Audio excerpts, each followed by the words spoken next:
Parivartan India party తరపున నేను Rajahmundry Lok Sabha parliamentary అభ్యర్థిగా నేను మీ ఫిబ్రవరి 16వ తారీఖున నేను ముందుకు రావడం జరిగింది. నేను రాజమండ్రిలో ప్రెస్ కాన్ఫరెన్స్ పెట్టి నేను పార్లమెంట్ అభ్యర్థిగా ఉన్నానని మీకు ప్రకటించాను ఫిబ్రవరి 16న.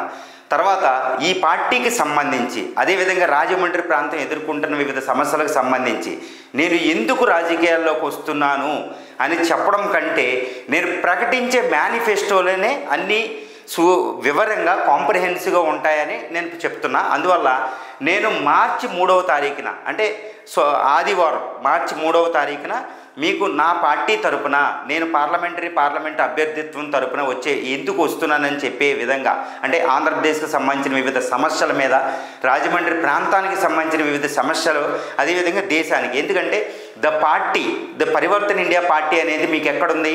ఇది జాతీయ పార్టీ. ఇది అండర్ ప్రాసెస్. ఎలక్షన్ కమిషన్ దగ్గర ఇది రిజిస్ట్రేషన్ ప్రక్రియ అంతా కొనసాగుతుంది. ఎలక్షన్ వచ్చే నాటికి రిజిస్ట్రేషన్ ప్రక్రియ కొనసాగకపోయినా అభ్యర్థులు ఎటువంటి ప్రాబ్లం ఉండదు, నిలబడవచ్చు. ఇది ప్రజాస్వామ్య హక్కు, రాజ్యాంగం ప్రసాదించిన హక్కుని పూర్తిగా నేను వినియోగించుకోదలిచాను. సో దీనికి సంబంధించిన మేనిఫెస్టో మార్చి 3వ తారీఖున ఉదయం 9:09 మీకు ఆన్లైన్లో మీకు రిలీజ్ చేయబడుతుంది.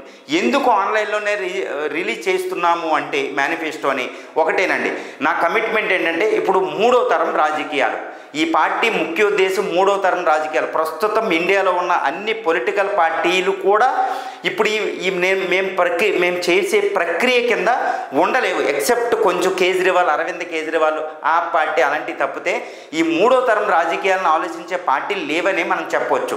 మీకు తెలుసు, రాజకీయాలు అనగానే మనకు గుర్తొచ్చేది ఖండబలం, అర్ధబలం, మనీ పవరు, మజిల్ పవరు, ఒక రకమైన ఫియర్ సైకోసిస్. అంటే మేధావులు పాలిటిక్స్కి వెళ్ళలేరు. సో సేవ చేద్దామన్నవాడు అటు డబ్బు అడ్డంకి అయిపోతుంది. డబ్బు పెడితే ఈ మేధావి తత్వం పనిచేయదు. సో ఎవరి ఐడియాలజీ లేదు, కుటుంబ రాజకీయాలు, డైనాస్టిక్ పాలిటిక్స్, సో విపరీత డిక్టేటర్షిప్, ఒక వ్యక్తే నిర్ధారించేస్తున్నారు. సో ఈ విధంగా అంటే రాజకీయాలు అంటేనే విపరీత అర్థాల్లో ఉన్నాయి. నేను చెప్పనవసరం లేదు.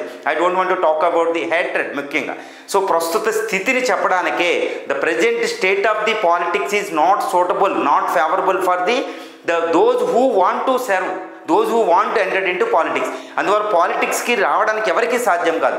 సో భయాన్ని అధిగమించాలి, అర్ధబలం ఖండబలం దాటి వచ్చి రాజకీయాలు చేసి ప్రజల దగ్గరికి వెళ్ళాలంటే వాళ్ళకి అసలు ఎటువంటి వెన్యూ కూడా లేదు. అంటే 75 సంవత్సరాల తర్వాత కూడా రాజ్యాంగం అనేది అమల్లో లేదని చెప్పవచ్చు. అంబేద్కర్ ఒక మాట చెప్తారనమాట, రాజ్యాంగం ఎంత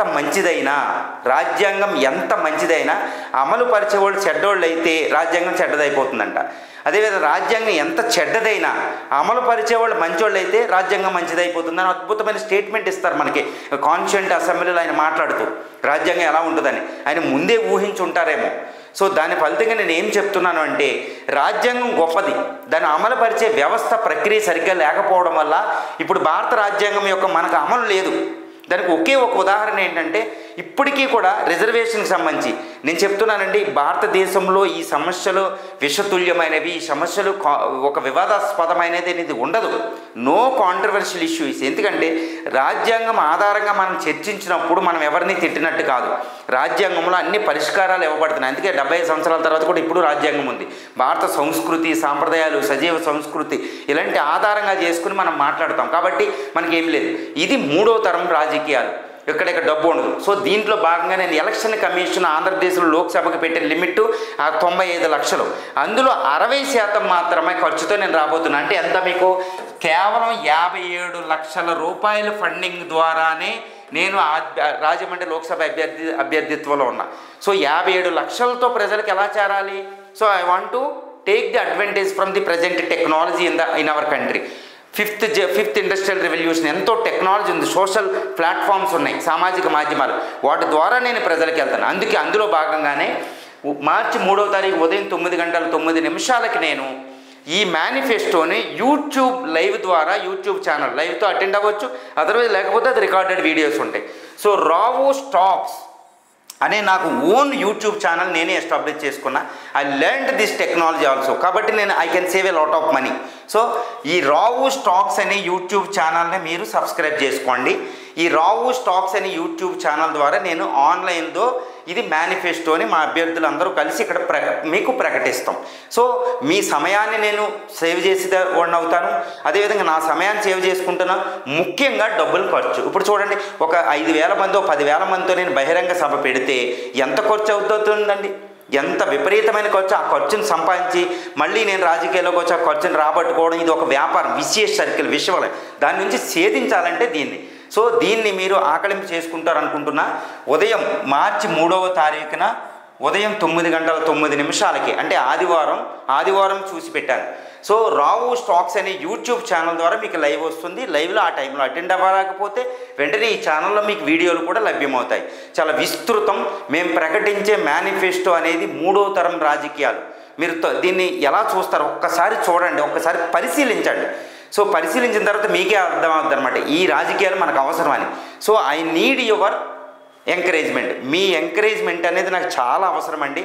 మీరు ఒకటే చెప్తున్నా, సంతృప్తికరంగా ఓటేయడానికి రెడీ అవ్వండి. ఇప్పటిదాకా మీరు సంతృప్తికరంగా ఓటేయలేదు. 25% ప్రజలు ఓటేయడానికి కూడా ఓట్ బ్యాంక్ దగ్గర రావడం లేదు రాజమండ్రి ప్రాంతంలో. అదే హైదరాబాద్లో 39% ఓటేశారు, బెంగళూరులో 40% వేశారు. ఎందుకంటే ఈ కుళ్ళు రాజకీయాలు నేను ఎందుకు ఓటేయాలనుకుంటున్నారు. కానీ దయచేసి ఓటు వేయాలి. ఈసారి మీరు సంతృప్తికరంగా ఓటేస్తారు రాజమండ్రి ప్రాంతంలో. అదేవిధంగా కొంతమంది అసెంబ్లీ అభ్యర్థులను కూడా మేము ప్రకటిస్తున్నాం. సో ఫియర్ అనేది అధిగమించండి.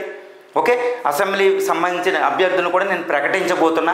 సో అందరికీ నేను చాలా వర్క్ చేశాను. గత 5 సంవత్సరాలుగా నేను ప్లాన్డ్గా వర్క్ చేశాను. So I think that I'm deserve to hold this post. మీకు ఏంటంటే I'm the representative of the voice of the voiceless. అంటే ఎవరికైతే పిలుపు లేదో వాళ్ళ తరపున నేను గొంతునవుతాను. 2 రాజమండ్రి అనే పిలుపు మీకు భారత పార్లమెంట్లో వినపడుతుంది. ఒక అద్భుతం జరగబోతుంది. ఓకేనండి, ఈ గొప్ప భారతదేశంలో ఈ గొప్ప మేనిఫెస్టో మీకు రాబోతుంది. రాజమండ్రి ప్రాంతం మీద ముఖ్యంగా సమస్యలు చర్చించుకుంటున్నా. ఎందుకంటే రాజమండ్రి అనేది ఒక మినీ భారత్ అండి, ఇది ఒక మినియేచర్ ఆఫ్ ఇండియా. రాజమండ్రి ప్రాంతంలో ఒకటి ఇంప్లిమెంట్ చేస్తే అది మోడల్గా ఉపయోగపడుతుంది భారతదేశానికి. ఆ విధంగా తీసుకొస్తున్నాం. ఆంధ్రప్రదేశ్లో కొరకరాని సమస్యలు, రాజధాని సమస్యలను కూడా అద్భుతమైన పరిష్కారాలు మేము ఇవ్వబోతున్నాం. పోలవరం పెద్ద వాటికి చాలా కాంట్రవర్షియల్ అనుకున్నదని ఎంత ఈజీ చేస్తాం మీరు చూడండి. భారతదేశంలో ప్రస్తుతం జరిగే విషయాల మీద కూడా వీ కెన్ కామెంట్ అండి.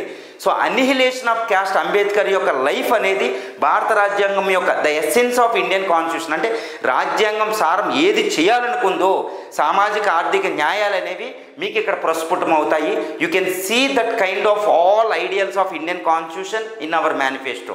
So it is my penance of, it is the result of the 20 years of penance of myself అండి. 20 సంవత్సరాల తపస్సు మీకు ఈ మేనిఫెస్టో రూపంలో రాబోతుంది. ఎందరో మేధావులు దీనికి సహకరిస్తున్నారు. IAS IPSలు రిటైర్డ్ ఎంతోమంది కలిసి కూర్చుని దీన్ని మేనిఫెస్టోలో నాకు కాంట్రిబ్యూట్ చేశారు. I'm so thankful to them అండి. So just let's wait for the manifesto for the March 3rd అండి. Thank you very much.